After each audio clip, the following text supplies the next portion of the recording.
Warning, this content is for entertainment and educational purposes only.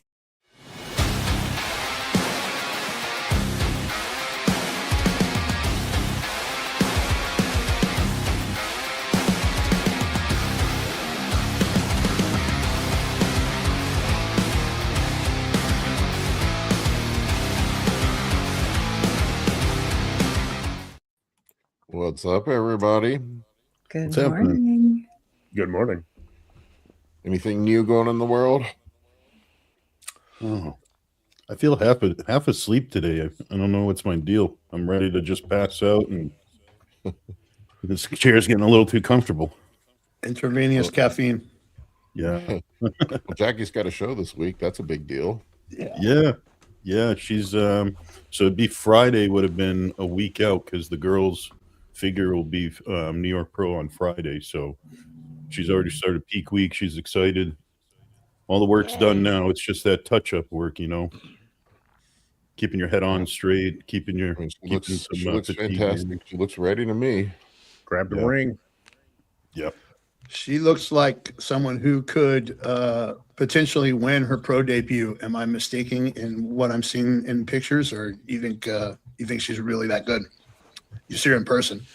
I mean, I believe in that. Yeah. I mean, the benefits she has for her division, though, is all the things that make her division unique. She has those characteristics, the balance in the bodybuilding, in the frame that she needs to have, the big shoulders, the quads, and presentation too, because these girls really only you think about their mandatory poses in figure. It's a glorified front relax, back relax, and maybe a quarter turn, it's not much. So there's not much. So we've really got to make do with everything. You can't mess up one out of three poses you're getting critiqued in. So that, and then the walk, because that matters too, their little routine. And she's got that down pat. So I wouldn't be surprised.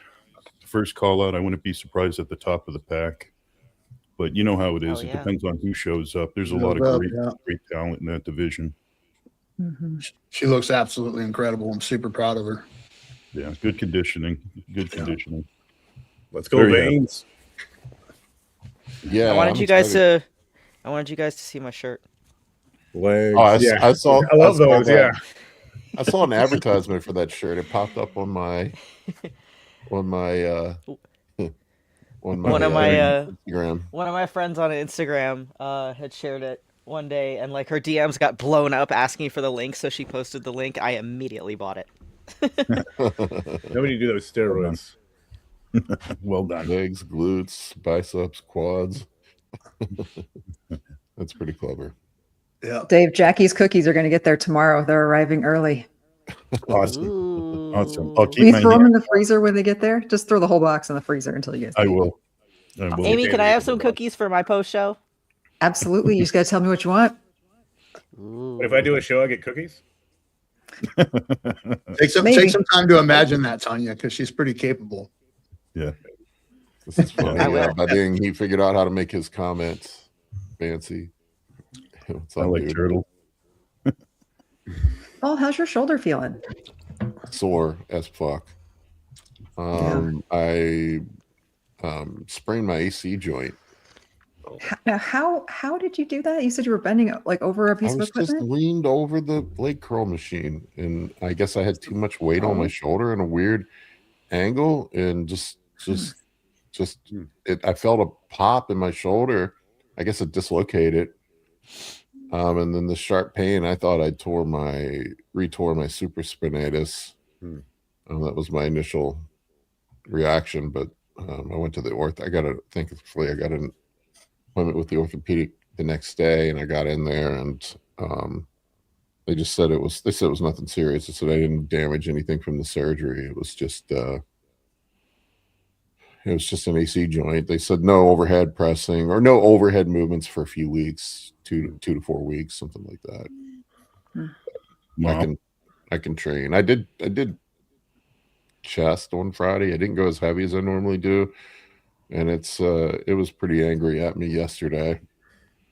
Did you do anything different? When you were, or were you just holding on to the machine? I mean, you weren't. I was just leaning over it. I wasn't even really doing anything. It was just leaning on it. It was the standing leg curl machine. Yeah. Well, Right? you know, Yeah. I can see that.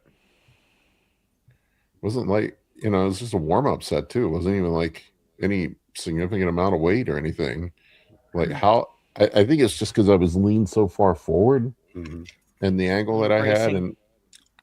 and yeah, I guess. Yeah. You gotta love getting older. How you lay down. You know, when I finally did my back in, I had gotten under like 8 plates on a squat rack to do one of my, ugly ass squats I used to do back then. And then like the next day I'm leaning over to pull a ladder out of the back of the truck and I felt a pop. And great that it happened at work, because then they put the bill for all the Right? but the reality is I probably did it on the squat rack the day before. What were you doing the day before, Paul? But nothing. It was an off day. It just happens. I mean, we've seen it a million times. Just you get in a random scenario, you get a random injury. We've all done it to our lower back or something, just bending over, tying your shoes. It's scary. That's how bodybuilding accidents happen. It's usually out of the gym or something silly. Yeah, because like we know how to brace ourselves and keep our body under control when we're training. It's when the body is caught off guard, when we're not thinking about that stuff can happen. Yeah. True. Yep. Yeah, I mentioned just one time myself about bending over to pull a plow stake out of the ground. Just pulling, just literally nothing crazy. It came right out, but just that movement threw off my lower back for days. So it happens. Not much you can do about it. Anyway, I'm just glad I didn't fucking royally tear anything. Yeah, absolutely. By dang, I sneezed on the toilet and slipped a disc in my back getting older. Yeah. That's how you know you're getting old when you injure yourself, especially when you injure yourself sleeping. You wake up in the morning and something hurts. It didn't hurt when you went to bed. Like, what the fuck? Dave's buying almond milk by the box. How big a box are we talking about? It's Costco, big box. Picked up Ryan. Shit, it doesn't go bad. So, Did you guys see the post about the new arena at the Olympia? I did a little bit. Yeah. What is it, like a full 360 arena? Like they're going to be in the middle of a basketball court or something. Yeah, That's going to be great when you're at the side. You won't be able to they were see talking shit. about using the technology, right? Which always scares me, because it's their technology that they put behind the competitors. You can't make them where you can't see them. But Why do they just? Oh my god, they drive me fucking nuts, man. Why do they try to get cute with everything? Seriously, just fucking put on a high quality show like the Arnold. They should be phoning up whoever does all the production at the Arnold Classic and just say, "Hey guys, you handle this." Yeah. Yep. Agreed.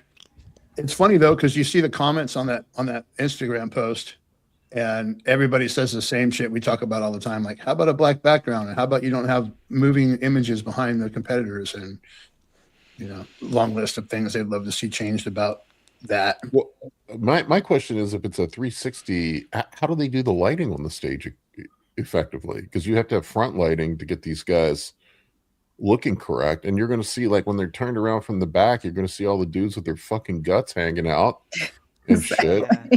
I mean, that sounds like a horrific idea. Terrible. I love the idea. That sounds terrible. I can't wait to see it. Oh my god! Who I comes love up things with go terribly wrong and nobody gets hurt. like who the fuck who sits in a boardroom and thinks this is a good idea? they be Someone doing too who's much never done sometimes, it. for sure. Well, haven't Getting we too already cute with agreed? it. Haven't we already kind of come to the conclusion that the two things that'll make the show, the Olympia, better is the flow when it comes to the time of the show? Yep. The It's too actual long. flow working through it, and then the background. Because watching these guys from straight on is the perfect view. It really actually isn't how close you are. It's getting a nice, perfect view from straight on in a very nice background so I can see detail. And then the flow, because nobody wants to, even for our favorite sport, I don't want to sit there for 9 hours just to make it through, make it through with all the divisions. Yeah, I still have this.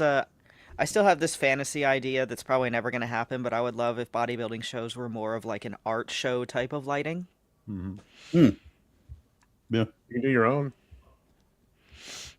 Well, what's sad is we've seen examples, great examples of other shows putting on great backgrounds that still have advertising, that still do a great job of it, and also are a good balance for the competitors. And then the competitors like showing up for shows that they're going to look good at, they're going to be presentable for. I just don't know why they keep throwing around the wrong ideas. I'm in agreement. I don't think they need to change the venue.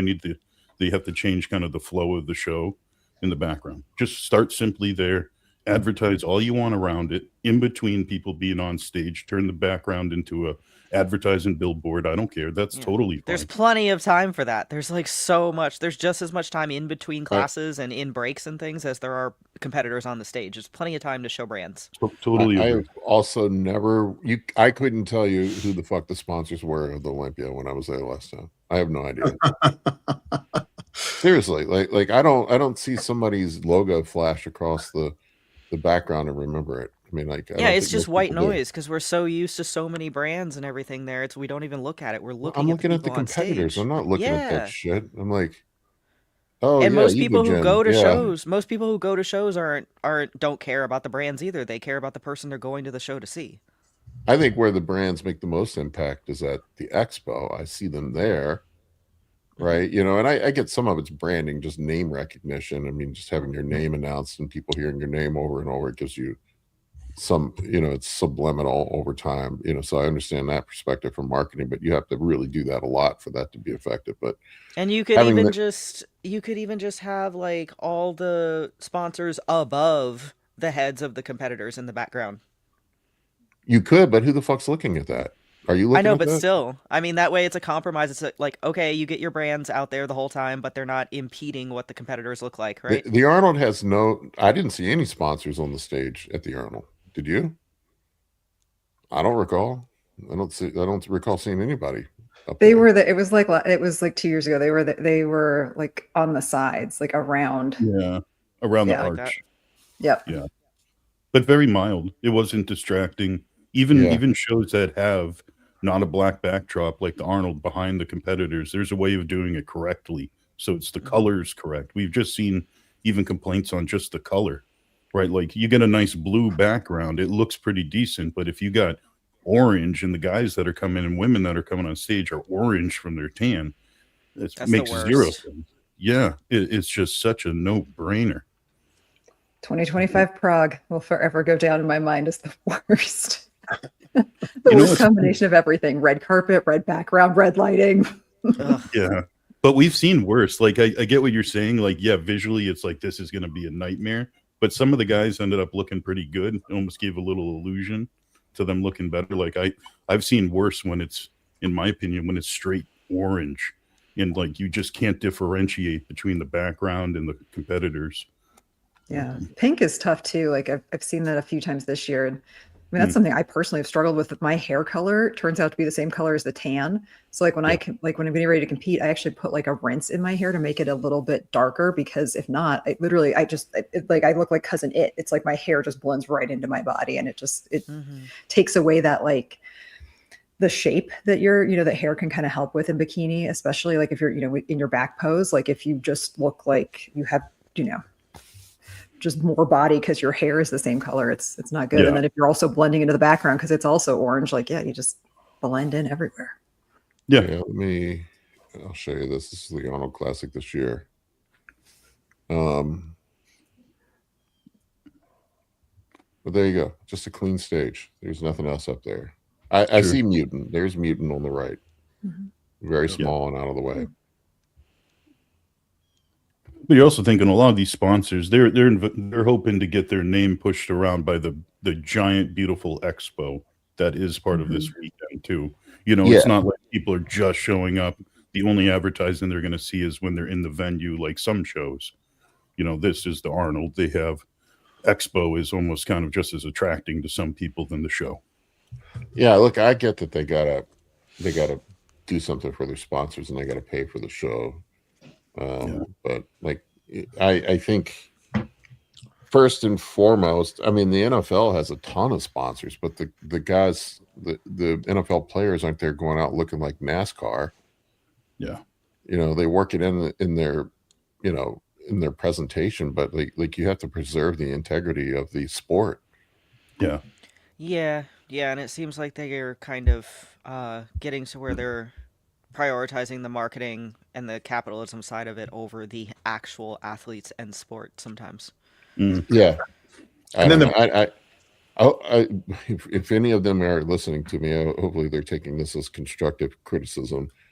I did hear through the grapevine, I don't know how true it is, somebody dropped a thing in my ear that the Masters Olympia is going to be back here in the U.S. next year and potentially on the East Coast. That'd be awesome. Good motivation to get your qualifications, Paul. Yeah, if I can make it through a contest prep, that's going to be my issue. I don't know. I'm like held together with bubble gum and duct tape at this point. Well, can I backtrack and let me ask you this? Would you even enjoy a show that you were front row but watching from the side? We're all coaches. No. I've been side stage while people are right there in front of me, and it's not a good look. It doesn't. You can't see anything. I can't see very well. And if you're behind the stage, what are you going to see? Like seriously, when the guys turn around and relax and let their guts hang out, you know, when they're not flexing their glutes or their hamstrings because they're doing a front pose. I mean, people are going to be posting. The thing they got to think about, people are going to be posting those pictures all over the fucking internet. Oh, look at bodybuilder X's gut. Yeah. Show a lot of anxiety butt, right, Tanya? That's all you see. I wouldn't want him to. Yeah, I wouldn't want him to see my gut in my back pose. Yeah. I wouldn't want him to see my ass in my front pose. Well, yeah, or women when they're not, you know, popping their hips out and showing, you know, flexing their glutes. I mean, that's not going to be a good look either. Yeah. I think the way the arena show is going to go, you're going to have like the jumbotrons. It's going to be like going to a big arena rock concert, right? Where like really the only way you see what's going on is on the video screens. Yeah, but you don't sit behind the band at a big arena rock concert. I was gonna say, how many have been to NFL games? Because there's a million places to sit, and the luxury suites are sweet, but everything else is kind of. Well, if you think some of these competitors get criticism when somebody sneaks a side shot of poor Nick Walker or poor Crizzo letting their gut hang, hitting the back lat spread, wait till you have the availability to see these guys from every angle. That's going to be a big mistake on the IFBB if people get their hands on being able to take photos of these guys in some vulnerable spots. They're going to just crap. You know the internet. They're just going to crap all over these athletes. Yeah. You know. Yeah. I wouldn't want it if I was on stage. I wouldn't want that at all. Yeah. Put the technology into a good background and put the technology into how you want to advertise properly. So it's not an advertising show first, bodybuilding second. Mm-hmm. It's very simple. And I hope the IFBB hears it because I love these shows. All of us do. We watch them consistently. And it sucks having a poor product, especially at your Super Bowl. You know, get it right. Well, the thing they're going to run into is the Arnold's going to become the Super Bowl. It is the Super Bowl. It slowly is. There. Yeah, they're going to lose relevance if they keep doing that. Yeah, and when you're paying this kind of money for these packages to go to the Arnold and check out the expo and have some tickets to go to the prejudging and finals, you want a good show. I mean, that's not cheap. You know, it's what some of these packages $1,200, $1,500. Oh, for the Olympia, more than that. Even I'm talking the Arnold itself. You know, as well. People pay good money. We want to see Arnold's way more expensive than, the Olympia is way more expensive than the Arnold. Yep, and I'd rather watch the Arnold. I'd rather be there in person for the Arnold. Yeah, they already sold out of VIP packages of the Olympia. I'm just looking. Yeah, the silver, when they announced them, I was going to buy them, and then like literally the next day they were gone. Yeah, they sell it so fast, which is surprising, but they do. Yeah, the silver was $9.95, which isn't bad considering you're going to pay that much for a Saturday ticket anyway. Because when you have to buy them, you don't get the package; you have to buy them separately. Right. Right. Is there any benefits we're not noticing though with this 360 arena view bodybuilding show? I mean, I can't think of one positive other than it's probably going to be a bigger venue. The positive is they're selling more tickets. Yeah, so I was thinking. Yeah. Oh, they're gonna run around and tell you guys how to take pictures and stuff and shit like that again. That's great. I don't know if they still have the no picture or no camera rule in place. Well, you know, in business, Nobody's- I've learned a Yes. lot over the years that if you can't make more money, if you don't have the resources to make more and expand, sometimes you look internally of how you can do things more efficiently, right? So if you can put on a better product, you could probably charge a little more. You know, people are already accustomed to these big ticket costs. You know, just put on a better product. Don't worry about a 360 arena. Yeah. Like It kind of irks what? me. You know, 101, 119. Like who the fuck wants to sit there? Were you 3/4 from the back? What are you going to see there? Yeah. Oh, that's where the trolls sit, dog. That's exactly what I looked at as soon as that showed up. 101. That's me. You know what? What I bet you the seating capacity here is double what it is at Resorts World, and they can sell a lot more tickets. Like anything past 104, you're not going to see shit. Yeah, and I would bet these floor seats are all VIP. Yeah, Mhm. I can't even get the ticket Gross. prices. Well, let's see. Let's see what happens. Sometimes people got to learn the hard way themselves. Yeah, Yeah. they don't seem Olympia doesn't seem to learn much from, especially not from the No, they audience or the No, competitors. because they are going to sell out. They are going to hit their quota, and that's all they're going to really look at. Yeah, because it's like the people who want to go are going to go regardless of how much the venue sucks, right? So they're kind of like, okay, how can we pack more of those sales into a venue? If I go, I'm just going to go to hang out with people and go to the expo. I don't even give a fuck about the show. You guys should just do something fun besides going to the Olympia. You know, you're in Vegas, right? Very true. Yeah, plenty to do. Is anybody Every else time I've planning on ever going? been, if I get funded to go, I will go. I don't think I'm going. Never cared about the It's Olympia. mid-September, right? Yep. Yeah, and it's September 23rd or something like that. Yeah. No, If I'm I more have a excited good- about going to the Texas Pro Show to hang out with Dave and Jackie. Yeah, me It's too. always the like crew time and the hanging out time with the people you go with that's really the best part. Anytime I've gone on like team trips to stuff like that, the least time we ever spent was actually at the event, and that's like the least of the excitement. It's all just in the time spent with the people. Right? Yeah, it's fun meeting people and hanging out. Yeah. I'm looking, and I'm not sure what if I do shows. There's one show I'm looking at. I think it's right around the same time. I don't know. Oh yeah, the Hurricane Pro is October 17th, so that's later. There aren't a lot of IFBB Pro shows that are for Masters, so I only got a handful to choose from. I'll be coaching that one, the Hurricane Pro in what is it, St. Petersburg or something? Yeah, you have somebody in that one. Yeah, my buddy Mark, Big Bad Mark. St. See, Petersburg and- is great. Is he doing which he's competing in the IFBB? It's a pro-am, the Hurricane Pro. Okay. Yeah, yeah. You know my buddy Mark. He's moving to Florida, so they're actually Oh, going to yeah. they're going to be in that area. So he wanted to do. Oh, a I didn't know show they're Mark. I didn't know they were moving down there.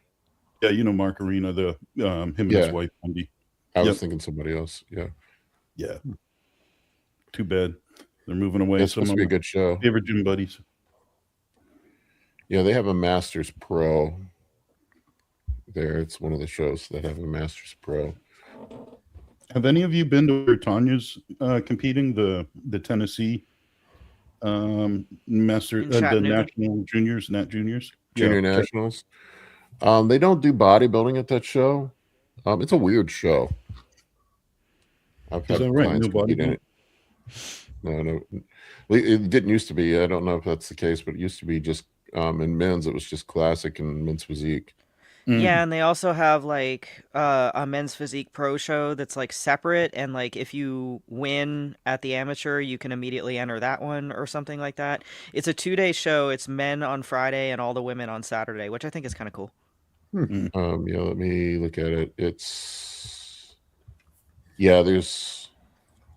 I don't think there's they do have men's bodybuilding on here this year. Are they doing class A's, class B, class C, class what? That's weird. I didn't know they changed that. In men's bodybuilding, it's just the old weight classes. Let me see if there are pro cards. So it used to be there was no pro cards of men's bodybuilding there. I had a couple guys compete last year. I've never been. I heard that's a pretty good venue, though, Tanya. I always hear really good feedback about the Chattanooga show. It's one of Gary Udit's shows, so. Yeah, he does a good job. Oh yeah, Gary's shows are always great. I didn't realize Gary did that show. Yeah. Is that how they everybody in the South pronounces Chattanooga is chat? I don't know because I don't speak like a Southerner. Chattanooga. Yeah. Chattanooga. Chat. Chattanooga. They probably say Chattanooga. Yeah. Chattanooga. I don't know. I don't speak Southern. Yeah. Chattacartery board. I say Chattanooga because it looks like Chattanooga. My ancestors are hillbillies, man. You guys need to ease up. My ancestors are Yanks. Yeah, they do have bodybuilding. My ancestors are massholes. There's no pro cards in bodybuilding at that show. Womp womp. Yeah, Tanya, if you did turn pro and you had an opportunity to compete right away at one of these shows, I don't think they're doing figure, but if they did, would that be something that you would want to do? Jump right into a pro show or just take time?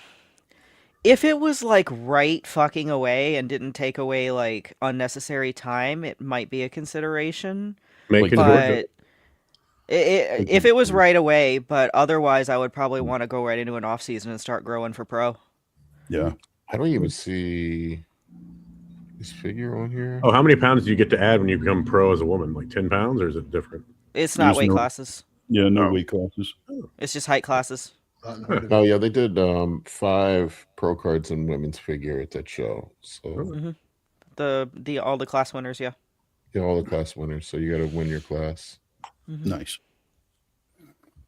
I really can't think of any men pros that have turned pro and then immediately did well in the pros, like right after. I think, was it Rubio Mascara that I think very quickly turned pro and ended up he jumped in and got smoked.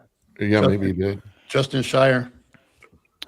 Yeah, but he didn't turn pro and then immediately go to a pro show like the next week, right? Or did he? Well, not the next week, but he did go to a pro show right after winning his pro card. Like without an off season, yeah. Yeah. I see more women do it than men. Like be successful at a pro show right away. I think that makes sense though, because they're probably closer to the same size that some of these women will be in the pro. I think Nick Walker, I think he immediately did Chicago after he turned pro within a week's time. I think he got 4th, if I remember that correctly. Yeah, I think what's his name? Beef Stew. He did the New York Pro not too long after, and I think got top 5 finish. Yeah, I think Sam Sulik did it pretty quick for whatever you want to say about that. That's true. A year. No, he waited a year. Oh, okay. Oh no, he jumped in. No, he jumped in the Open last year. Oh, okay. Yeah, that's what I thought. Yeah, he jumped right in. He qualified that weekend. Okay. Yeah, you're right. Yeah. Okay. Yeah, because he turned pro in Vegas, and then immediately went to the Arnold, right? No, he won an Arnold. He won his pro card at the Arnold. Sorry. I was there. Vegas. I was watching the amateur show. Yeah. The big shows for pro cards, the ones that give out the most, North Americans has the most. That's the huge show. That's usually that, and then Masters Nationals. That's a massive show too. I mean, Mike can tell you, there's a lot of fucking people at Masters Nationals. 68 just in the 50 plus. Yeah, that's a big show. Yeah, I mean, there were. That's nice though. That's nice. I mean, I'd rather have a ton of competition than really just, bottom of the barrel not much. That's why I'm going again. I want to see how I line up against a lot of people, not just one or two. Yeah, I think there were close to 500 bikini competitors. We had a bikini competitor last year. It was Wait till insane. fit models there. Yeah, Oh. they would bring them out. They'd bring them out. They'd have like the bikini divisions were rolling like 25, 30 deep at Masters Nationals. It was crazy. North Americans now was fit like model. that. Now let's look at 65 girls who all look equally unremarkable and decide who's the best. You're not gonna, man. I'm gonna be nice today. I'm not gonna say anything. We like spicy. I am not One of my nice. favorite natty athletes. Next. Well, If there's there 500 were bikini models, there's going to be at least half as many fit model when they open that division. there have been more. So the first few pro shows of the year, there have actually been more fit models than there have bikini. So like last weekend at the Warrior Pro in Salt Lake, I think there were 38 fitness or fit model competitors and something like 20 something in bikini. Yeah. Mhm. So Which they're only division are you in figure, Tanya? Say what? Which division class are you in? Figure, yeah. Which class? Oh, which class? It depends. I was in Class A and Class B at the Tri-City, but for Junior Nationals, it cuts off at 5'2.5" for Class A, so I should be Class A. There were only 5 competitors in Class A last year. Wow. So I mean, that's good odds. I looked at all the winners from last year, and I'm pretty confident I could get all of them. So, I mean, we don't know what's going to show up this year, but just looking at last year, They Gauntlet Pro they do limit. From what I understand now with the IFBB, if there's not 5 in your division, there's no pro card. That sucks. Prepping and you show up and there's not enough people. Yeah. Yeah, that's when they usually try and get someone to fill in, and a lot of times people are willing to do that. Like if you even have to borrow a suit from somebody, I've seen that at shows before where they get somebody from wellness to jump into the figure category just to make sure there's 5. Yeah. That's good. That wasn't a problem at Masters Nationals, was it, Mike? No. Did I tell you about what was it, the Battle of Texas I coached in last year, and that was just a regional show. It's a big show, but there was 820 competitors. That's crazy. Yeah. I mean, How many days? Was it a 2-day show? I think it was a 1-day show. I mean, Man, how could you even get through that many people in one day? There's Yeah. literally not enough time. Even if Well, I each had a- competitor only took like a minute. They I had do it a- at the national shows. They I don't know if you've ever been to a national show, 800? Amy. Yeah, they roll through them. they fly through them. We had the girl I was coaching at that time, we were women's physique, and believe it or not, I had her have 9 meals from 4 in the morning because that's when we got up for makeup, and it was actually a benefit because I wanted to get more food in her by noon if we were stepping on stage than we typically do. Anyways, she didn't get on stage till about 7 o'clock, 8 o'clock at night, and then bikini. I asked her though. I go, when was bikini even starting? And it was literally 12:15 at night. Yeah, AM. So the following morning. And then The- check this out. Terrible. The funny part too is the judges weren't doing like email feedback. So if you wanted feedback at the end of the show, go get in line. You can talk to the judges. So these judges were there till 3 in the morning giving feedback to probably some angry people. You know what I mean? Imagine. Oh, I found that out last week. The NPC is not doing email feedback anymore. They're not doing that. Yeah. That's done. I know wonder at if there least were at some my issues show, with people screenshotting feedback and putting judges on blast.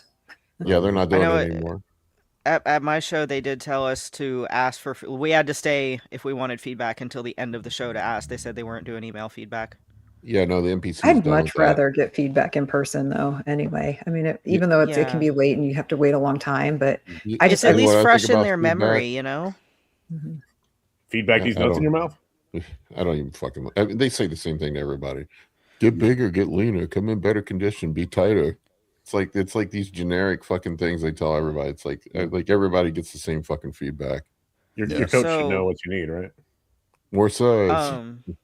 Just circling back to the how many people have to be in the class to get a pro card. I was looking at the last year's results, and at least in figure, there was a pro card winner in figure F that only had 4 competitors in it. Yeah, that's a new thing that they're doing this year. From what I So- understand, I think they And have maybe to it's have only Well, I mean, that one only had 4, and the class winner, still got her pro card. So I'm saying maybe it depends on the class or the division. I mean, We'll find out. Well, maybe if the whole division, whether if it was just one class, the whole division only had 4 girls, maybe that's where they say, okay, there's not enough in this Maybe. show. Yeah, that's the That's new rule. bigger. I just looked it up. It's 5. There has to be 5 in your division to add a pro qualifier to qualify for a pro card. at all shows for all the divisions. Yep, minimum requirement. Hmm. These rules apply to the 2026 NPC Worldwide and USA Pro qualifiers. All right, come on, short girls, show up, please. How tall are you, Tanya? 5'2". 5'2", but they measured me at 5'2.5", but I don't think that's accurate. But either way, I'll be in Class A.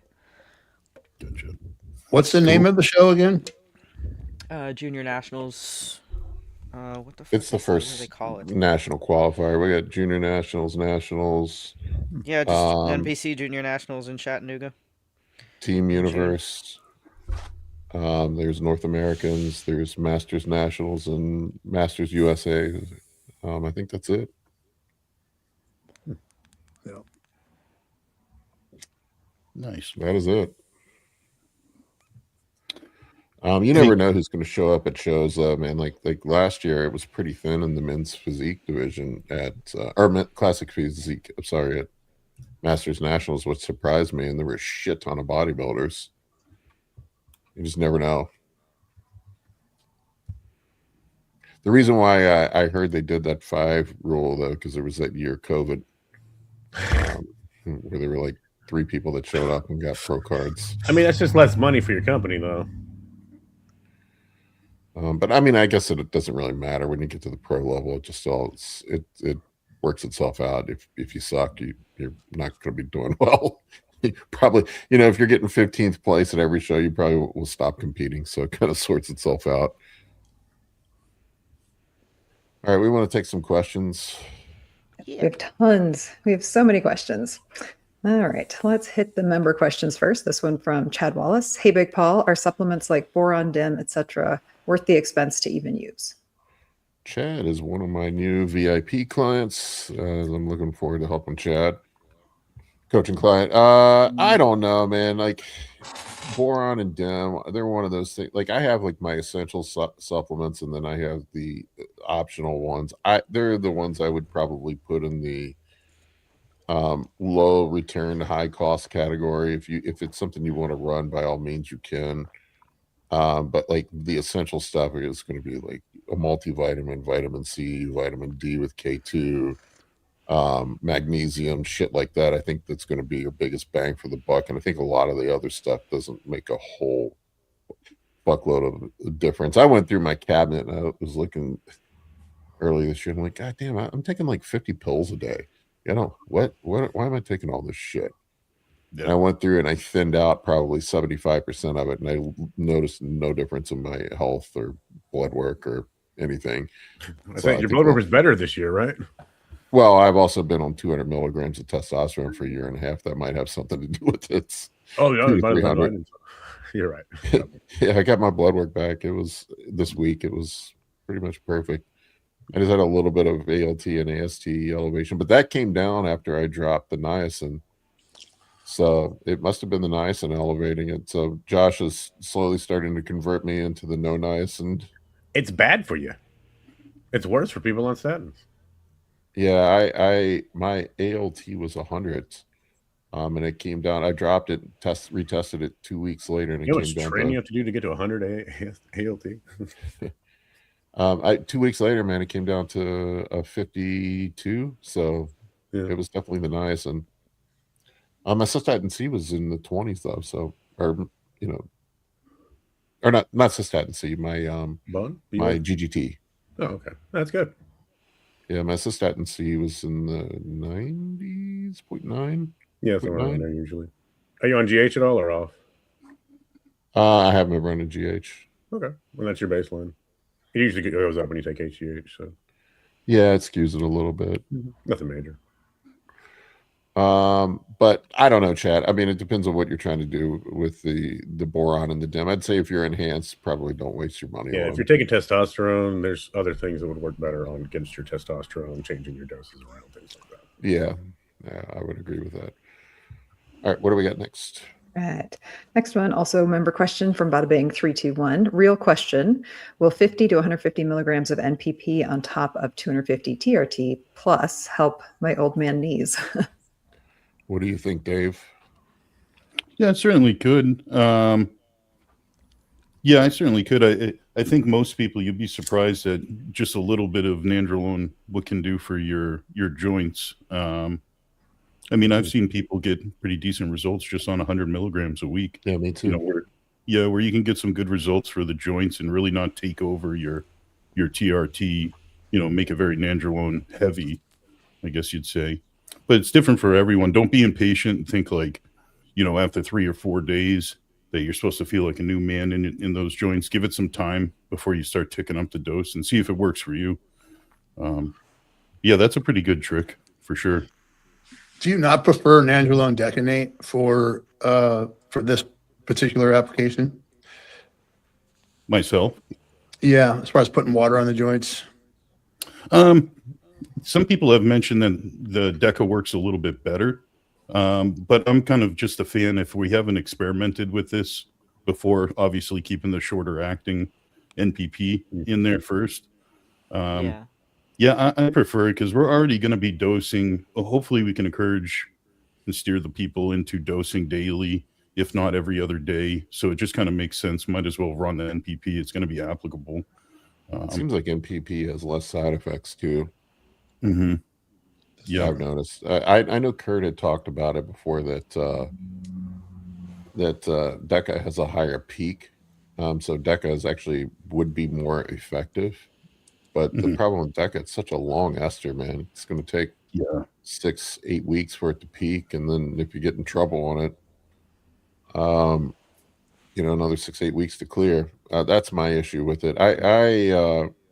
You know, and same thing like you said, Dave. I think 100 milligrams or less, most people tolerate really well.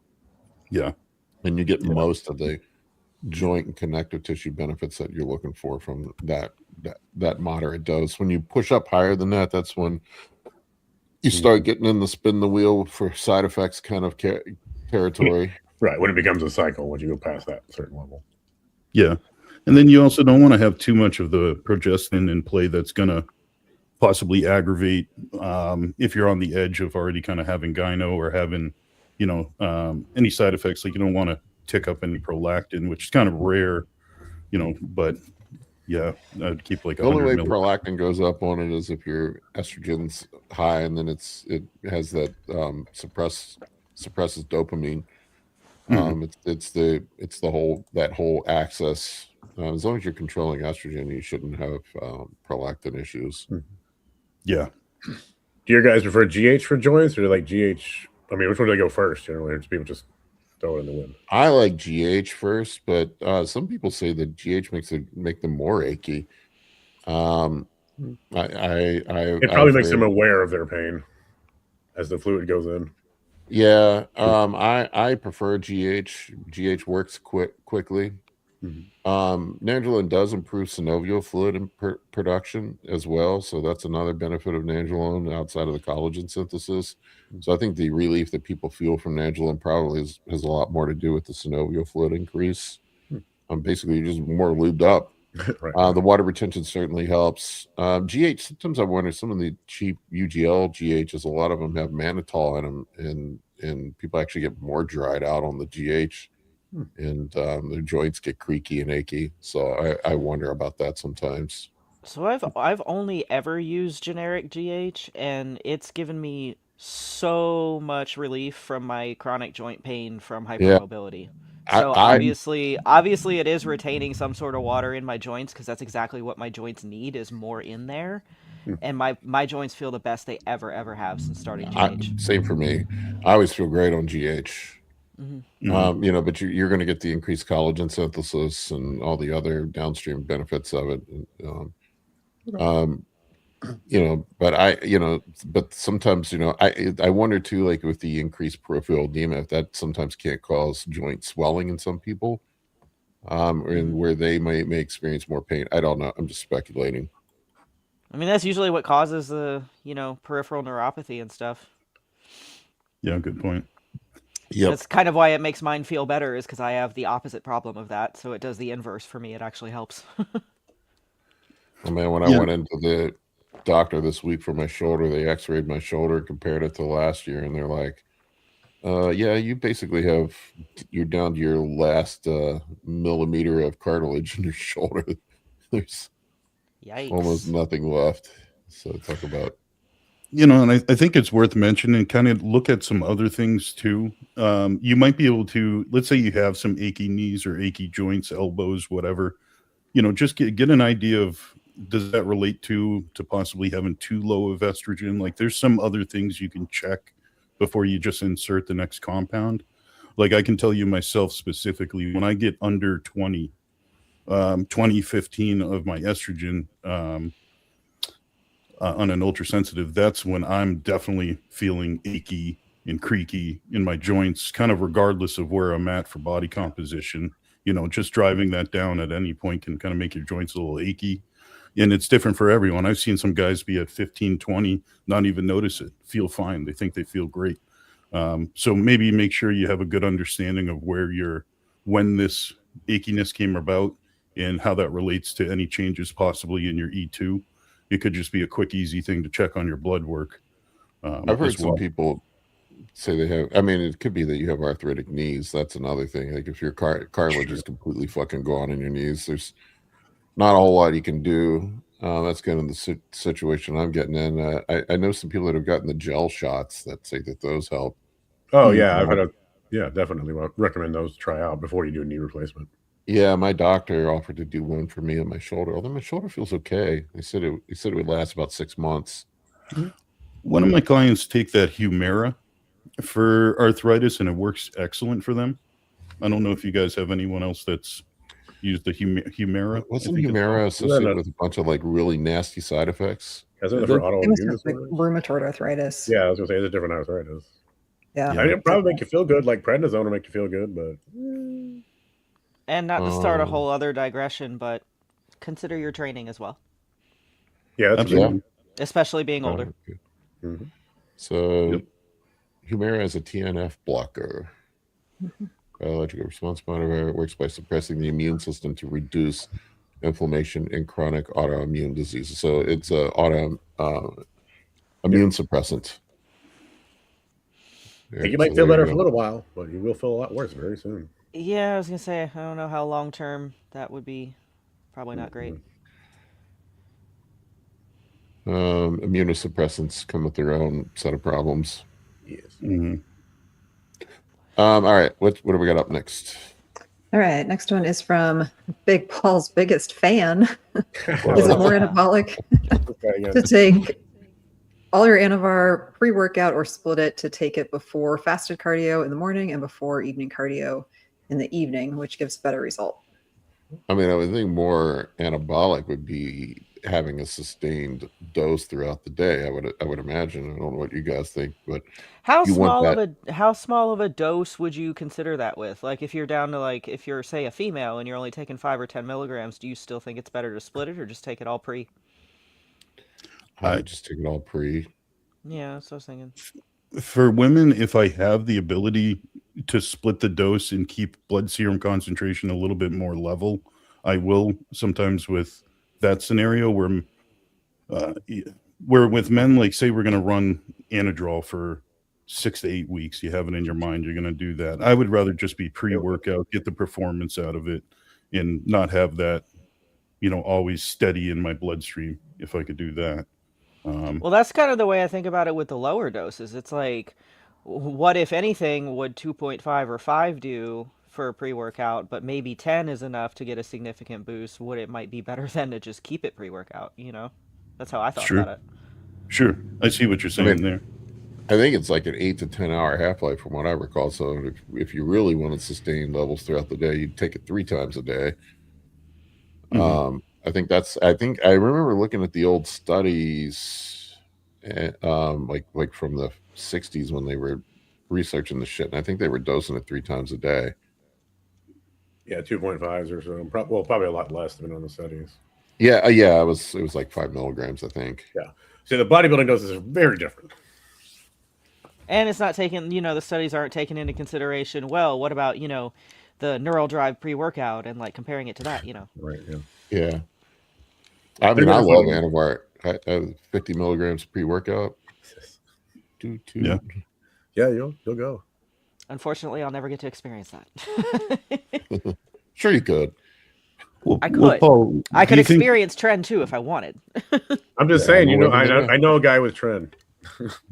He's very close. I know a guy with Trend too, me. Yeah, I'm not going to use it.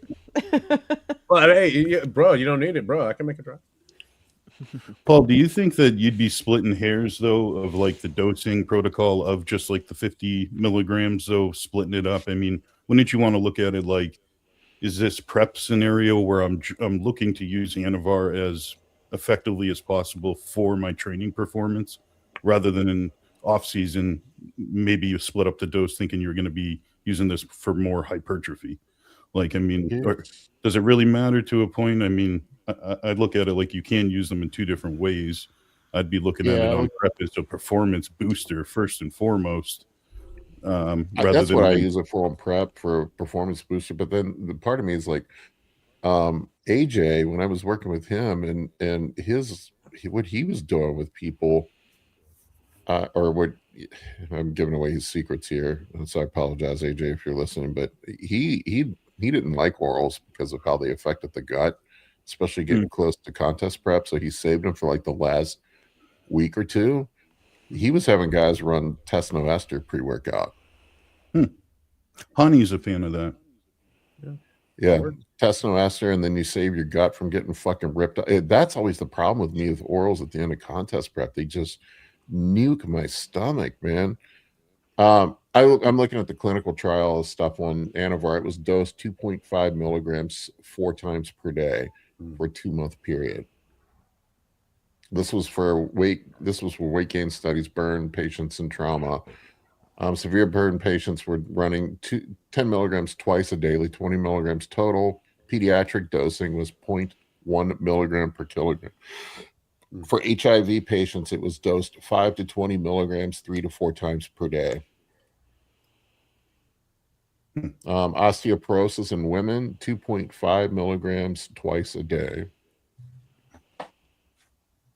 So there you go. Don't take that as the gospel, but that's what the ChatGPT says. So take that for what it's worth, but it does have an 8 to 10 hour half-life depending on how you metabolize it.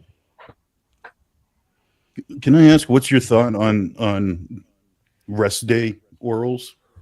If you're going to be running Anavar, are you going to be taking it on your rest days as well, or just for your gym days, your training days? Depends on what you're trying to get out of it, man. Once again, like I think if you're just trying to promote anabolism, you would want sustained blood serum levels, right?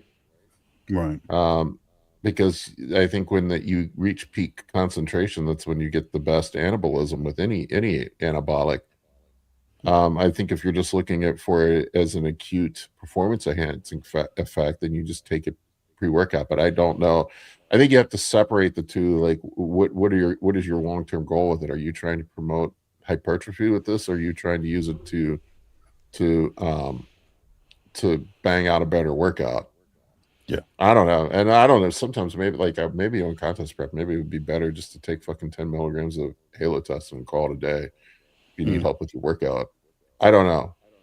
I'm leaning towards, like, I think this year for myself personally on contest prep, I'm going to try to keep the orals to an absolute minimum, and just at the end, I'm honestly thinking about just the last 10 to 12 days ramping up the Winstrol, so I have it in my system for peak week. And when I drop the anabolics, I'm also thinking about waiting till the last minute to drop my estrogen to dry out.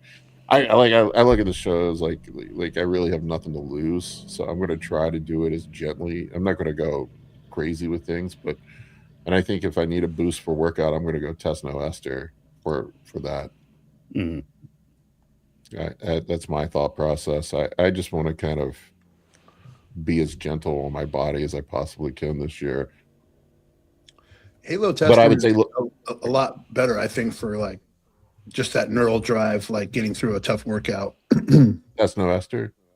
No, Halo testing over Anadrol, but test no Ester. I didn't even think about it until you said it. But test no Ester is a lot of fun. Yeah, that's what AJ loved. Tesno Ester. Uh, Just 10 milligrams of it. I think it was a small dose. It wasn't much. About an hour before you go into workout, man. And I haven't tried it. I talked to a guy the other day. They're supposed to. They actually have a lab. They research it. They got this stuff coming out. It's a sublingual testosterone that gets rapidly absorbed. They have it patented. And they're going to start prescribing it. They're getting a clinic set up to prescribe it. But supposedly it's like lasts for like three or because testosterone is pulsatile. And he claims that you don't get all the estrogen conversion and stuff from it that you would. I'll be talking more about it coming up, but I'm interested to try it out. Do we start complaining that people are taking needles again? We got to keep the circle going.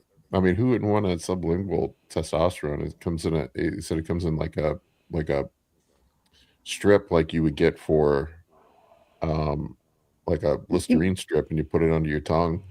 Yeah, compounding pharmacies have been compounding like testosterone troches for ever. I mean, like that you can get those and just break off a little piece, and they absorb in your mouth. I don't know, but they're not meant to be like a rapid absorption, like for effect that way. But like a lot of people do the troches, testosterone troches. This is supposed to be some completely new formulation of testosterone. I don't know. So it's not testy like tropes. I don't know. I literally have no idea. Well, the no ester comes on pretty quick. I can't imagine a more efficient way of getting a boosted testosterone. I'd say the real rule of medicine is like if you inject somebody or IV, it's going to be faster than. Yeah. Bading had a paid question. Yes. Yep. It wasn't a question. It's just a comment. He was following up on his knee question. Dislocated my left knee, tore meniscus 20 years ago. I've got arthritis in both knees now. Getting older sucks, and I still like turtles. Thanks, buddy. Appreciate you. Turtles all the way down. Yeah, get better. They're coming in hot and fast today. Yes, we have tons of questions. So this one was from Sunny. Hey, Paul, how much is the success rate for overall fertility restoration after test and HGH only cycle for beginner, and how much time does it take to restore fertility? I have never seen anybody not be able to have kids from. I'm sure it happens. I'm sure it happens, but I have never. In fact, I got my wife pregnant, my ex-wife, pregnant the first time while I was on blast, on trend. So, and I've had many a client come to me and was like, "Hey, man, I thought I couldn't get my girl pregnant while I was on cycle." And I'm like, I never told you that, man. You're playing dangerous games. Man, that's definitely more of a concern for people who have a longer length of exposure. Yeah. Since someone new, you do a cycle or two, chances are you're probably fine to stay on and still get your wife pregnant. If for some reason you can't, then start worrying about it. But Chase just posted a video on his Rumble the other day about this. It was pretty good. I mean, if you want to keep a low dose HCG in play while you're doing your cycle, that probably will. Yeah, fast. Going on steroids isn't likely to make you infertile. No. And if it creates a sperm motility issue, then you can always also use some FSH in addition to whatever else you're on. But if you're on like TRT plus, chances are you're not. I mean. And HCG, you're not shutting down your HPTA. No, go. I mean, if you're really concerned, go freeze some sperm before you get on. That's the simple answer. Yeah, it's really going to be different. The future is now. Different people. It's going to be different from person to person, of course, too. you know, Yeah, what you're Josh. doing to rebound. Let's look at the interface. Dave's person-dependent answer. Yes. You should put that in a bingo card. It's not a bingo card, I think.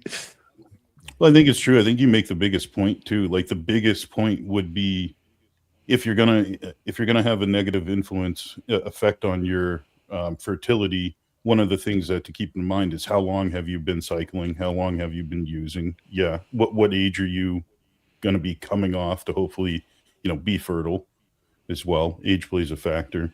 And then what you do to rebound your fertility is going to matter too. Whether you just kind of hope that it comes back on its own or you use LH, FSH tactics and HCG.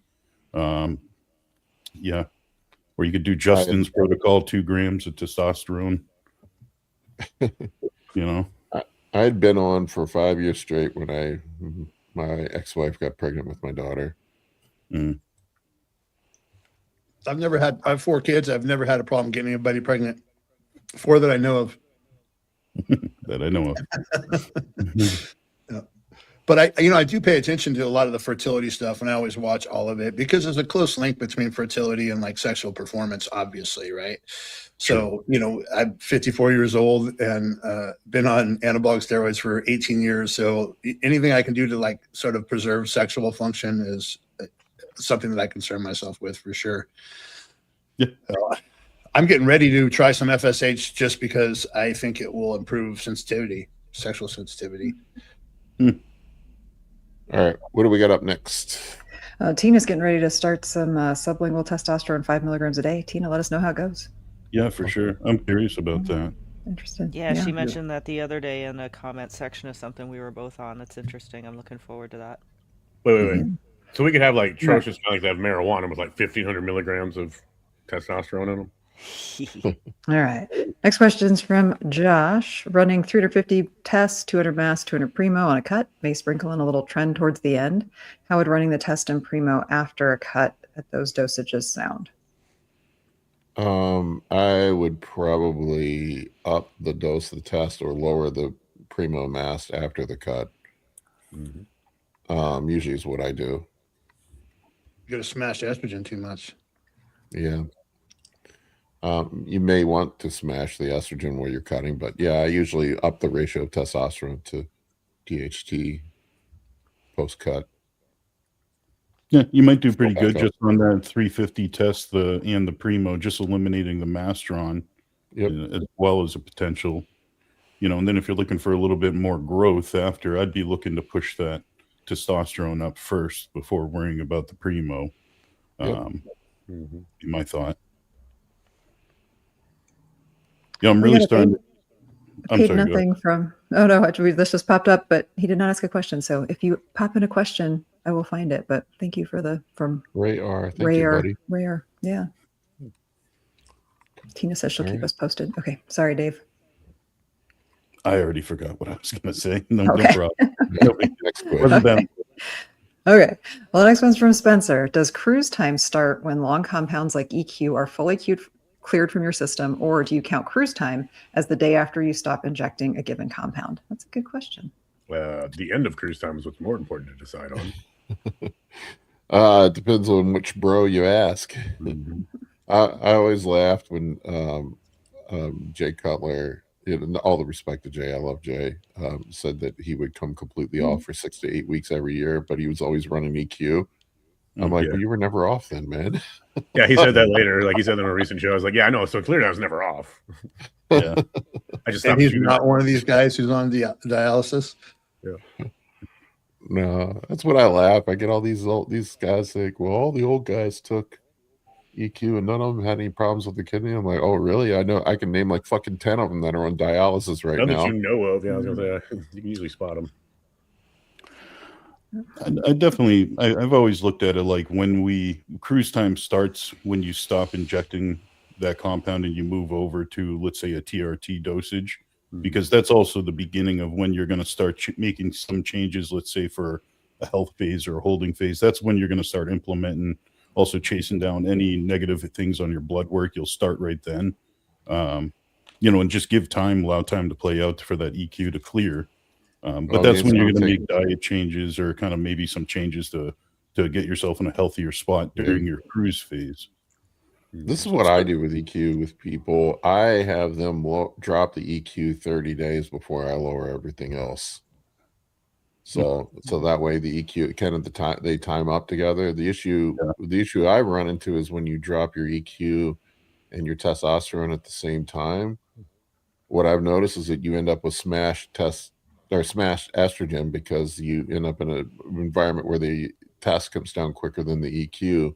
Yeah. And then you have all the suppressive, the suppression from the EQ with estradiol, and you end up with just, that's what happened to me, man. Yeah. It took me months to clear that up. That's a great point. So I mean, Spencer, you gotta remember it's going to take 2 months for the EQ to come back down to baseline. So I would drop the EQ like 4 weeks before you say you're ending your cycle, and then just leave the testosterone in place and then lower it down. That's kind of what I've been doing lately, and it seems to work much better. Mm-hmm. Just a thought. Point. Yep. While we're talking about cruises, this person also has a question. This is from Siva1234. He was doing 6 days a week of training during a cut. Would we recommend cutting back for the rebound? Maybe less overall volume, or keep pushing through to my cruise? You're going to have more energy, man, if you've eaten more. I mean, you're going to have more gas in the tank. You could go hard unless you feel beat up. You could also say that's a good time to reset volume. Like if you were using volume and titrating your volume up as like a tactic to expel more energy, burn more calories on the cut, you might have put yourself at the top end of that spectrum of volume that you want to work at. So if you're going to kind of rebound, one thing is less energy is going to be more retained, less energy expended is going to be more retained. So just pulling back your volume before you skyrocket your food up could be getting you in the direction of a good rebound at first. Reset the volume that you want to work at. So there is a possibility of looking at it that way. Like I can start down at 5 days now. And if you need more growth, I've actually had people move to 4 days training and getting more rest. Did better in the long run of a rebound into a growing phase. Like my wife is a great example. When she moved from 6 days to 5, she got a bump. When she moved from 5 days to 4 days training, which is what she does now, she grew phenomenally better. It was like a perfect balance. So she could get some very effective training for 4 days, have all the rest she needs, and grew better. Well, it always boils down to MRV, right? So, you know, everybody's a little different. If you were doing 6 days at the same volume and you're recovering well and you don't feel a bunch of fatigue, then keep, party on. Yeah. And I can handle a lot. Maybe not as much as I used to, but I can handle a lot of volume. Yeah. But you can eat yourself to a point of still growing. I've had some people that the only thing we can't eat more, and we're kind of maintaining their weight. You get to a point where it's really hard. So what do? You have to pull out some of the energy expenditure a little bit. Yeah. So it's kind of like I use that business analogy. When you can't do more, be more efficient, with what you're already doing. So more like my buddy better, Mark. Better is better. Yeah, like my buddy Mark I mentioned to you there, he won't mind me mentioning, but that's what we did with him. For a 155, 60-pound guy, he was eating a ton of food. But all it was getting us to a maintenance, and trying to grow was such a creeping, difficult effort. So pulling back some training volume was all we needed to do. And it just worked better in the long run approach as well. So depends on the scenario. Interesting. All right, we got another question about split dosages. This one from Evolved Trades. I have an Anadrol question. 100 milligrams all pre-workout or split doses? What about on non-training days? Anadrol is real short half-life. See, I mean, it's the same answer as the Anavar thing. Depends on what you're trying to get out of it. I think most people take Anadrol for the acute effect on workouts. I don't think most people are. I mean, Anadrol actually, when you look at it on paper, has no interaction with the AR. Androgen receptor. It's all non-genomic. It's all central nervous system stimulation, increased what you have it's weird because it's a DHT, but you get increased water retention on Anadrol. There's some possibility that it may interact with the progesterone receptor. They're not 100% sure. But Anadrol is a bizarre one. But I would just, for me personally, I would take a pre-workout. I don't know that you'll need 100 milligrams spicy dose. Yes, it is. 50 would probably get the job done just fine. I mean, let us know how the 100 goes, right? Yeah, it's fun if your heart can handle it. If 50 is good, 100 is twice as good, right? Twice as much heart strength. You might want to check your blood pressure pre-workout too. Yeah. Oh my God. Talk about hemoglobin, hematocrit, and red blood cell count. It is fucking aggressive at raising keep an eye on that. Mm-hmm. I mean, I just wanted to simply say I'm just not a fan in general of using orals as my driver of anabolism. Like I really like using the orals as a good opportunity to insert something when we need to push through a plateau towards the end of a growing phase, or pull you out of a hole during a cut. The Anavars and the Anadrols both can be used properly, and just get good training and allow your base of oil-based compounds to be your compounds for anabolism in the long run, because that's really what you're relying on. Yeah, that's what I think too. Blood serums. Yeah. All right. Question from Yusufer. What's the best way to get over elbow tendonitis? Chest days have become unbearable because any pressing movement causes pain and popping in the elbows. Josh, you have an answer? I like less pressing. I like rice bucket works, and I think you did one with Dr. Marv, and he definitely answered that question for me. Like one of the first ones you did with him. So he's got a whole section there. My old workout partner, he was a PhD exercise physiologist, and you know what he told me about things that hurt? He goes, if it's making your joints hurt, don't do that. Yeah. Well, like the thing about this one though is you do eventually have to start challenging it pretty soon. Like you're supposed to get like 2 weeks off, maybe, and then you got to go back to small weights and just start pushing it. It took me a year to resolve mine, so Elbow tendonitis is the fucking worst, man. When you get it, it just hangs around forever. I didn't know what it was. I was just beating the crap out of myself this way and this way. I was like, I don't know why this hurts so much. Oh well, I'll keep lifting. I always say this, but it's just because of my own personal experience that tendonitis is an inflammation in the tendon, and it may not be for people who strength train. It may not be tendonitis. It might have some small tears or something, and so it's good to kind of know what you're up against. Yeah, I was gonna say the other thing is like a lot of times you feel elbow tendonitis and it might actually be in your shoulder that's hurting. It's like referred pain. If you're feeling it mostly in the chest, you might be doing the like compressing the shit out of your chest and then compressing the shit out of your back to push it up. So you're doing stuff that's a little bit too heavy. That's another thing people do. It's kind of just one of those things. Jonathan Ward has good stuff on how to change your bench press around. Well, tendonitis turns into tendinosis, which turns into tendon tears.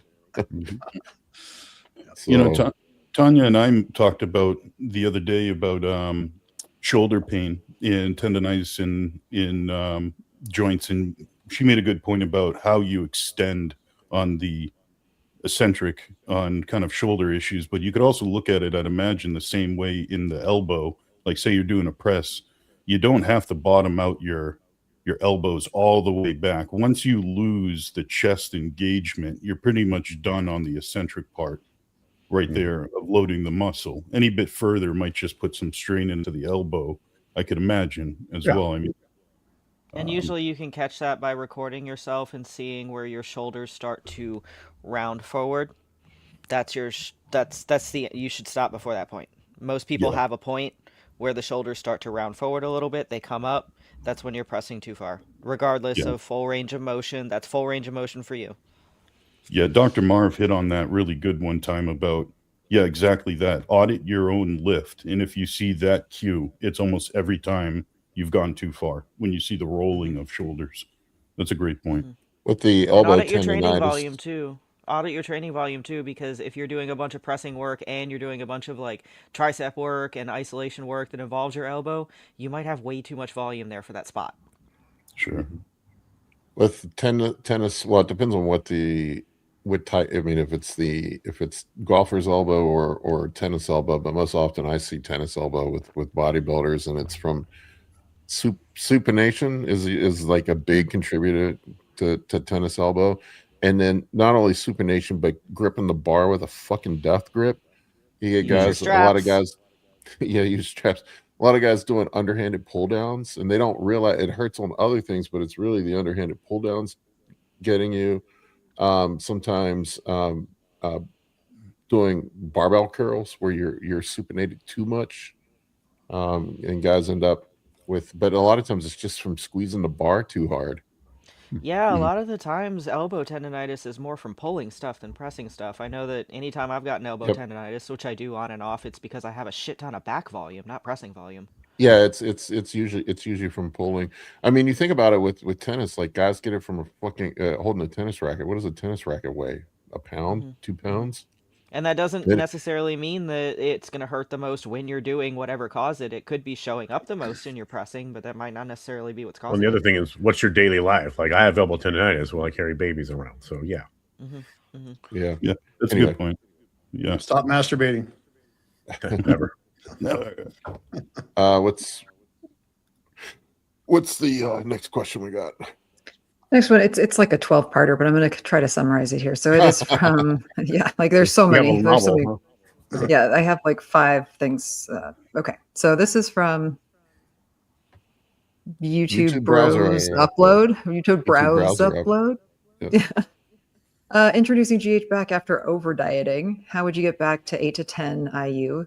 Since you're still a bit depleted and flat, workouts are feeling it. Would it be worth it? He wants to know if it do it pre-workout for the fullness. He's also taking 600 to 800 milligrams of AASs, wants to add in GH, but ultimately what he wants to know is what dose would we say is the minimum effective dose to minimize fat gain post-diet? 2 units. Start with 2 units before bed. That's all. Or I mean, it's not my medical advice, but that's how I would do it. 2 units before bed, and then work your way up as needed. You just got to watch it post-diet, because when you're eating more food and taking GH, I'm usually more conservative with the GH dosing with guys coming out of a rebound because of water retention. I've seen a lot of people, when they reintroduce carbohydrates with the GH, they end up just having a bunch of fucking edema. And edema is a lot of times going to be an issue when you come out of a diet phase anyway, just from putting more food in. And it sounds like that might end up being the situation if someone's already trying to use the GH to minimize fat gain. Yeah, that's a red flag. Use a GLP to minimize fat gain. Use a correct reverse out of your diet to minimize fat gain. Yeah. Yes, That is nice. correct. If I lived in a perfect world. All right, we got a paid question from 1PMP Performance. What is the injury risk for women after subfascial breast implants? Could the small layer of tissue over the implants rip? I get my question for this person would be, what do you mean injury risk? Like, what is this person doing that would cause them the potential for injury of their breast? With normal lifting and other things, could you displace an implant if you start lifting too early after breast augmentation? Yes. Are you going to rip any of the tissue over the implant? No. That's just not how the body works. So like when you have a breast implant, your body forms a capsule around it. You know, that's normal. Any type of implant, including a breast implant, is going to get a layer of like fascial capsule that builds around it. I always tell people, like, anything that you're going to do to hurt their surgery is going to hurt you first. So if you were to be in like, okay, so bench, how early is too early? Well, that's going to be very much based on your provider and what they tell you. Minimum amount of time off from chest work is probably 6 to 12 weeks. And at that point, like, what are you needing to do direct chest work for?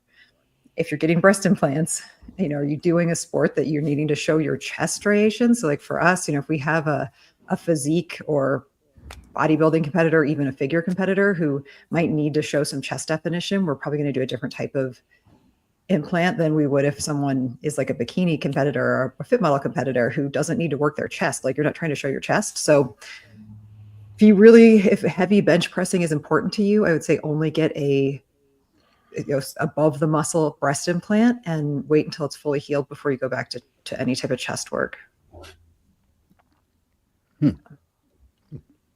But risk of injury, if you're doing something that hurts, it's going to hurt you before it hurts your implants. That's the implants are safe. Yeah, I would imagine that the fascia would adapt and grow to what it needs to be around it. Just like it does when muscle grows. Not heavy, just a beginner lifter. So in that case, I mean, if you're just recreational lifting, wait till your doctor clears you to do chest workouts. And then, if you feel like you really want to continue working your chest, go for it. Like I said, the one thing that you could run the risk of is displacement of the implant. And that's only if you start back, too early. So follow your doctor's instructions and just enjoy your workouts. If you like working chest, keep working chest. Get them chesticles. Wait. Yeah, and all the issues are coming back from any surgery, whether that's cosmetic or an injury, is just moving too quickly. Just be patient. Listen to the doctors if you can. Yes, follow your doctor's post-op instructions. Yeah. All right. So the other question, this was also from YouTube Browse Upload, was asking how prep is going for Paul, Tanya, and Mike. Not well for me. I haven't even really. I guess I'm kind of starting next week, but I had a rough week. I had a shoulder thing, and then I had a really bad IBS flare up, which I have no idea what caused by eating fucking oatmeal. I just can't eat oatmeal anymore. It's so weird. I went the last 2 days. I really basically haven't been able to eat anything because of fucking oatmeal just wrecked me. What kind of oatmeal do you buy?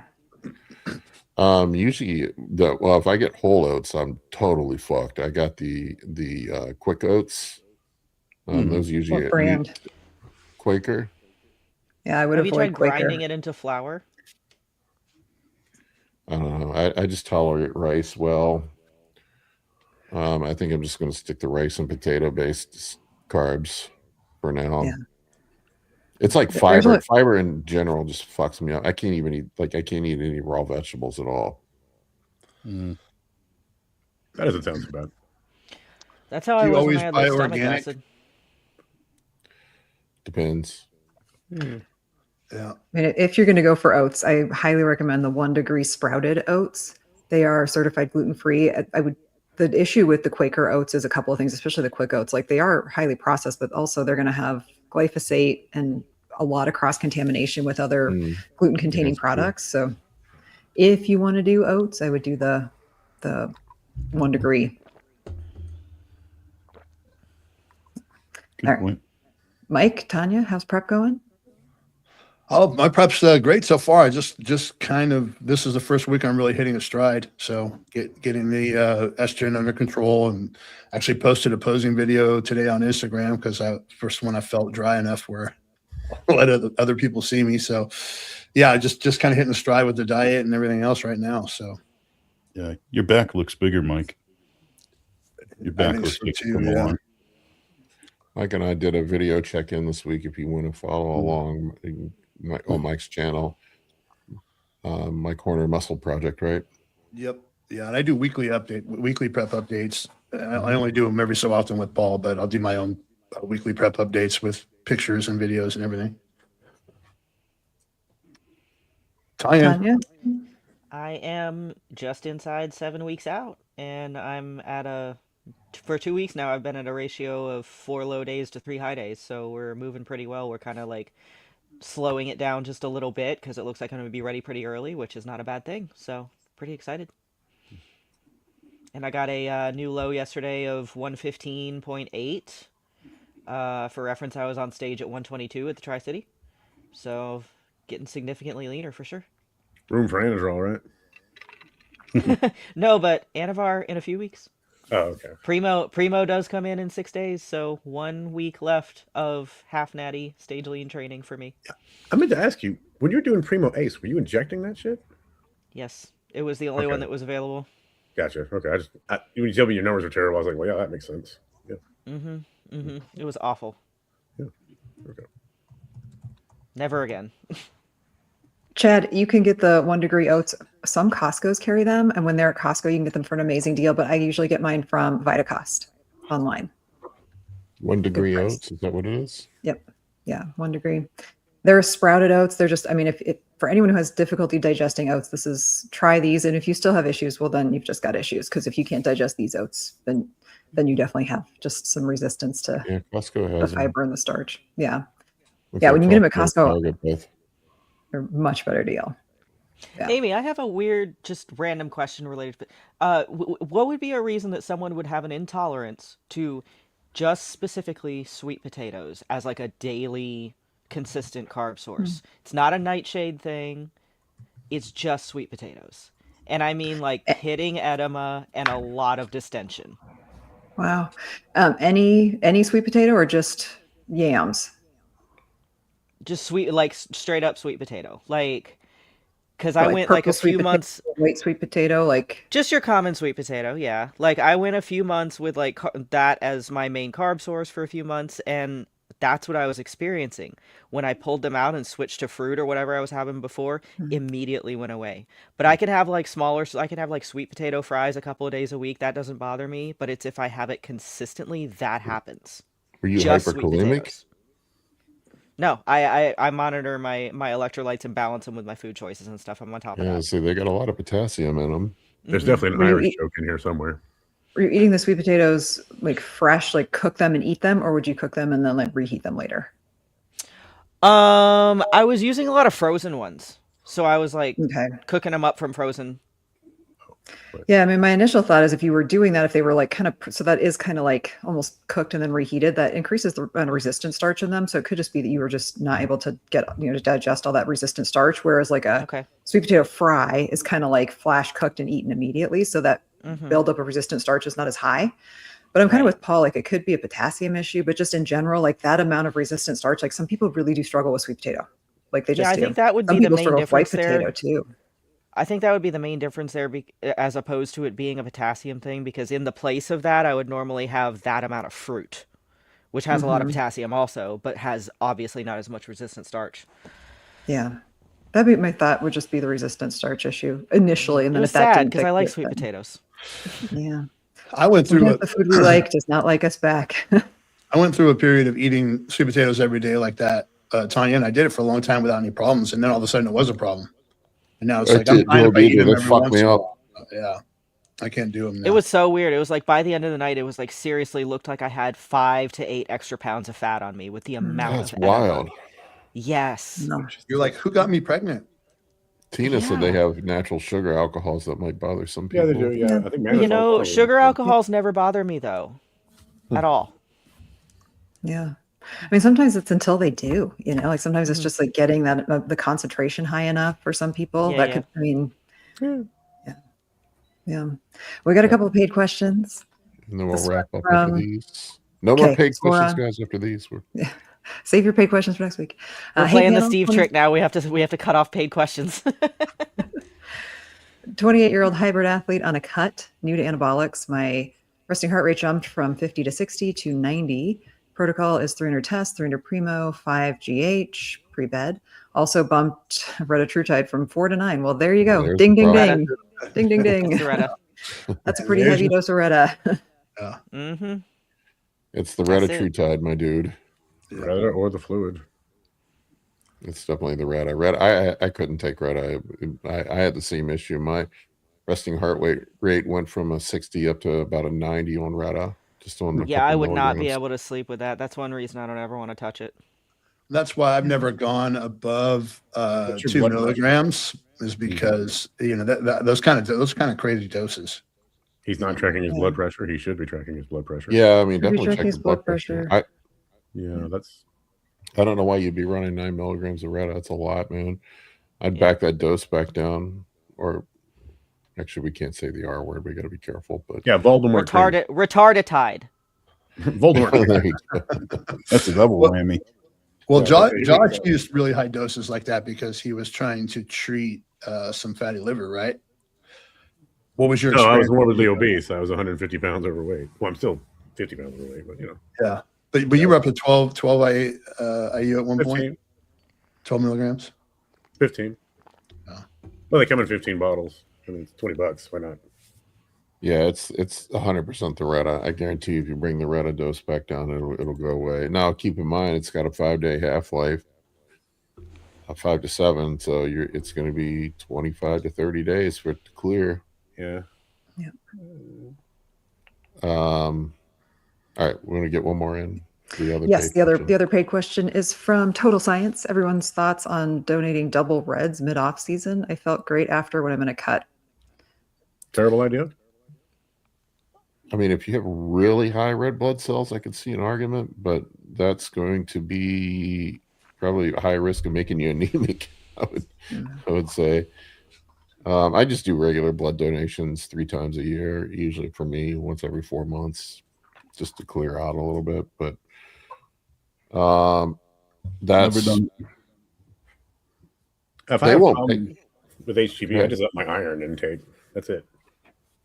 they will not take your red bloods. They won't do the double red blood cells if your hematocrit is over 18 usually. Yeah, HGV 18. Yeah, they want to take. They can't take your blood. Yeah, your hemoglobin. Yeah, your hemoglobin. Yeah. Yeah, I they can't yeah, do, hemoglobin. Sorry. I can't do double reds because of my blood type. But Yeah, I, why? I used to be like pretty regimented about giving blood on a regular basis, and anymore, like it's one of those things where it's like as needed. You know, if my labs say that, Yeah. hey, maybe bloods are a good idea, then I don't just give them. You know, There is some argument when you donate too much, especially with the red blood cells, that your body overcompensates and makes more. Mm-hmm. Potentially. So Yeah. potentially, Yeah, the medical recommendation is to not donate blood as your first step, is to figure out what your dose is doing to you. Also, it could just be dehydration. But then if you I'm see, assuming if he's doing double reds, it's probably because his RBCs are high, right? I mean, that's the only compelling reason why I could think of doing. I would do it double if red. it's medically necessary. I wouldn't just do it. I mean, obviously you can donate and fine, but I mean, what's my thoughts on doing it just out of the blue for no reason? Not a good idea. you're going to have a dip in your serum levels of anabolics. That's true.